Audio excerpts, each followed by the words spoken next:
Alright, so still on our lecture series on resolution of more than two vectors. Here we'll be looking at this question, and the question is, a lady drove her car northwest for a distance of 10 kilometers, then east for 40 kilometers, and then south for 60 kilometers. Calculate the overall displacement of the car from the starting point, right? So the first thing I would want to do here is to draw a graph for this motion, right? So first of all, I would draw the four cardinal points, right? I would love to draw the four cardinal points. So again, the question is, a lady drove her car northwest for a distance of 10 kilometers, right? So this is north, this is west, this is south, and this is east. These are the four cardinal points, right? So the question again is, a lady drove her car northwest for a distance of what? Of 10 kilometers. So northwest simply means it is 45-degree north and 45-degree what? West. That is, it is halfway between north and west, right? So a lady drove her car northwest for a distance of 10 kilometers. So she drove the car northwest, right? For a distance of what? 10 kilometers. So she moved for what? 10 kilometers. Then east for 40 kilometers. So she then moved east. East is towards this direction, right? For what? For 40 kilometers. So she moved east for what? 40 kilometers. And then south for 60 kilometers. So south is towards this direction. So she then moves south for what? 60 kilometers.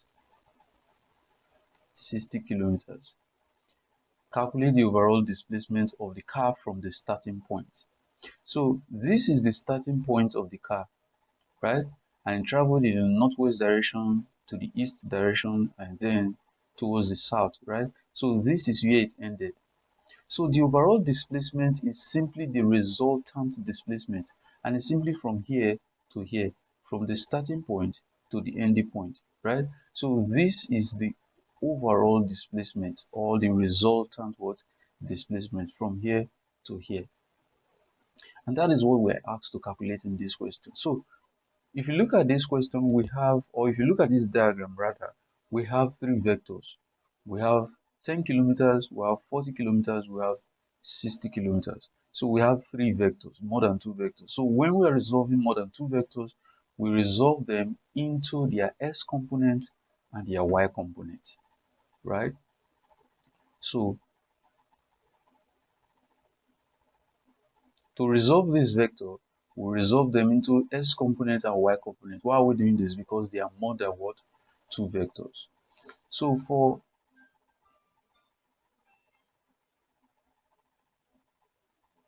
for x component, we use what? Cos theta, right? And for their y component, we use sin theta. Don't forget this. So for our x component, the first vector that I have there is 10 kilometers, right? So that will be equal to, and this is my x-axis. This is my x-axis, the normal graph, and this is my what? This is my y-axis. So for the x-axis, anything to the right of this vertical line, anything on this side on the x-axis is positive, and anything on this side on the x-axis is negative, right? So that tells us that our vector of 10 kilometers is what? Negative. So this will be minus 10 cos. At what angle is it acting? It is acting to where? The horizontal. And from here to here is 45 degrees. From here to here also is 45 degrees as well. A lady drove her car northwest for a distance of 10 kilometers. It means it is acting between north, midway between north and what? West, right? So, and this entire angle is what? 90 degrees. So half of it is what? 45. So it is acting 45 degrees to the horizontal line, right? So that will be cos 45. The next vector that I have is what? 40 kilometers. and it is acting on a horizontal line. So since it is acting on a horizontal line, that means that the angle is what? 0. So that would be plus 40 cos what? Cos 0, because it is on the horizontal line, right? Plus the next vector that I have is what? 60 kilometers, and it is acting perpendicular to this what? Horizontal line. So it is acting at an angle 90 what? Degrees. So that will be plus 60 cos what? Cos 90 degree, right? So cos 45 times 10 will give us, cos 45 times minus 10 will give us minus 7.071, plus cos 0 is 1 times 40 will give us 40, cos 90 is 0 times 60 will give us what? 0, so that will be plus 0. So minus 7.071 plus 40 would be equal to 32.929 kilometers, right? So this is our S component, 32.929 kilometers. Then after doing that, we'll look for our Y component. We'll resolve our Y component. So our Y component will be equal to, so for the Y axis, anything above this horizontal line is what? Positive, and anything below the horizontal line is what? Negative, right? So above is positive, below is what? Negative for the Y axis. So this will be equal to, the first vector that I have there is 10 kilometers, and it is acting where? To the horizontal. So it's acting at an angle of 45 degrees to the horizontal line. So that would be 10 sine what? Sine 45 degrees. The next vector that I have is what? Is 40 kilometers, and it is acting at what angle? It is acting on this horizontal line, right? So since the vector is on this horizontal line, the angle at which it is acting is what? 0. So that would be plus 40 sine 0. Then the next vector that I have is what? 60 kilometers, and it is acting downward, right? So for this is, if I should take this line straight, above is positive, below is what? Negative for the y-axis. Anything above is positive, anything below this horizontal line is what? Negative for the y-axis. So that will give us minus 60 sine what? Sine 90, because it is acting, this vector of 60 kilometers is acting what? 90 degrees to this horizontal line, right? So that will be sine 90. So sine 45 times 10 will give us, will be equal to 7.071, plus sine 0 is 0 times 40 will give us what? 0, minus sine 90 is 1 times minus 60 will give us what? Minus what? 60, right? So this will be equal to 7.071 minus 60 will be equal to minus 52.929.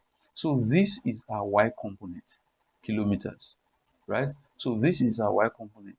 So what can I have in essence is that I have an S component and I have a Y component, right? So what can I have in essence is that I have a horizontal component and I have a vertical component, right? And then there is, I'm asked to look for what? The resultant. So my S component is what? Is 32.929 kilometers. My Y axis is what? Minus 52.929 kilometers.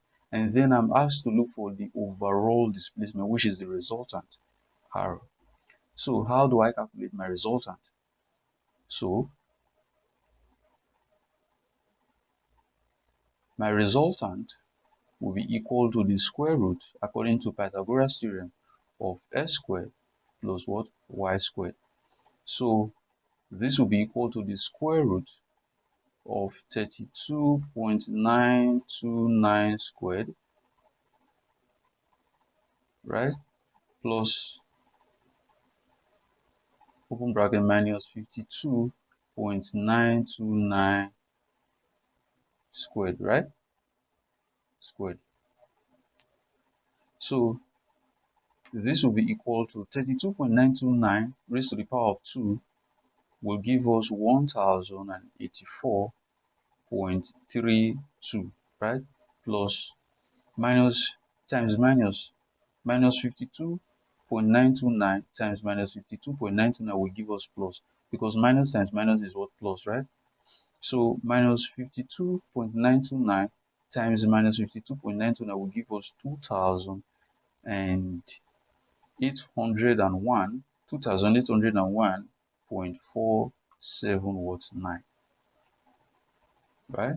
So if we add these two numbers together, that will give us 3,885.799.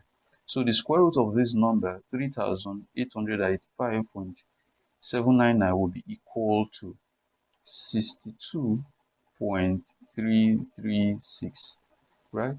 And this is approximately 62.34 kilometers, right? So this is our resultant what?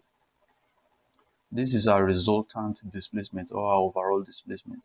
So this will be equal to what? 62.34 what? Kilometers, right? So this is our answer to this question. Very easy and straightforward. So the first thing that we did, knowing that we have more than two vectors here, is to resolve them into their x component and their y component. We resolve each of the vector into their s component and their y component, and after which we'll look for what? The resultant by using Pythagoras theorem, right? So although this is not included here, but if we're asked to look for the direction, our direction will be tan theta is equal to y over what? X. And our y is what? Our y component is minus 52.929. Our s component is what? 32.929, right? So minus 52.929 divided by 32.929, that will give us, that will be equal to, so that gives our tan theta to be equal to what? 1.6074, right? This divided by this will give us 1.604. So minus 1.604. So if I were to look for the value of theta, theta will be equal to the tan inverse of what? The tan inverse of 1.6074. So we don't include the minus when looking for this in this particular question, in this particular situation, right? So how do we look for the tan inverse of 1.6074? So to look for the tan inverse of 1.6074, I'll bring out my calculator. I'll press this shift, press tan. There I'll get a tan inverse and then impute the value, which is 1.6074. So this will be equal to 58.1, which is approximately 58 degrees, right? So our direction, which is tan theta, will be equal to 58, right? 58 degree south of east, right? So why is it south? It is south because the y component is negative, which shows that it is acting towards here, the southern direction. And it is east because our s component is positive, which means that it is acting towards the positive direction. So if this is a normal graph, our y-axis is positive above. So this side is positive, this side is negative, right? So since it is negative, it means that the vector is acting towards the southern direction, right? Then for the east, our x-axis, this side is positive, this side of the graph is negative, right? So since it is positive, it means that it is acting towards where? The east. So these are east, south, north, west, right? So since it is positive, it means it is acting towards the east. That is why we have 58 degrees south of what? Of east. So this is the direction of the resultant vector.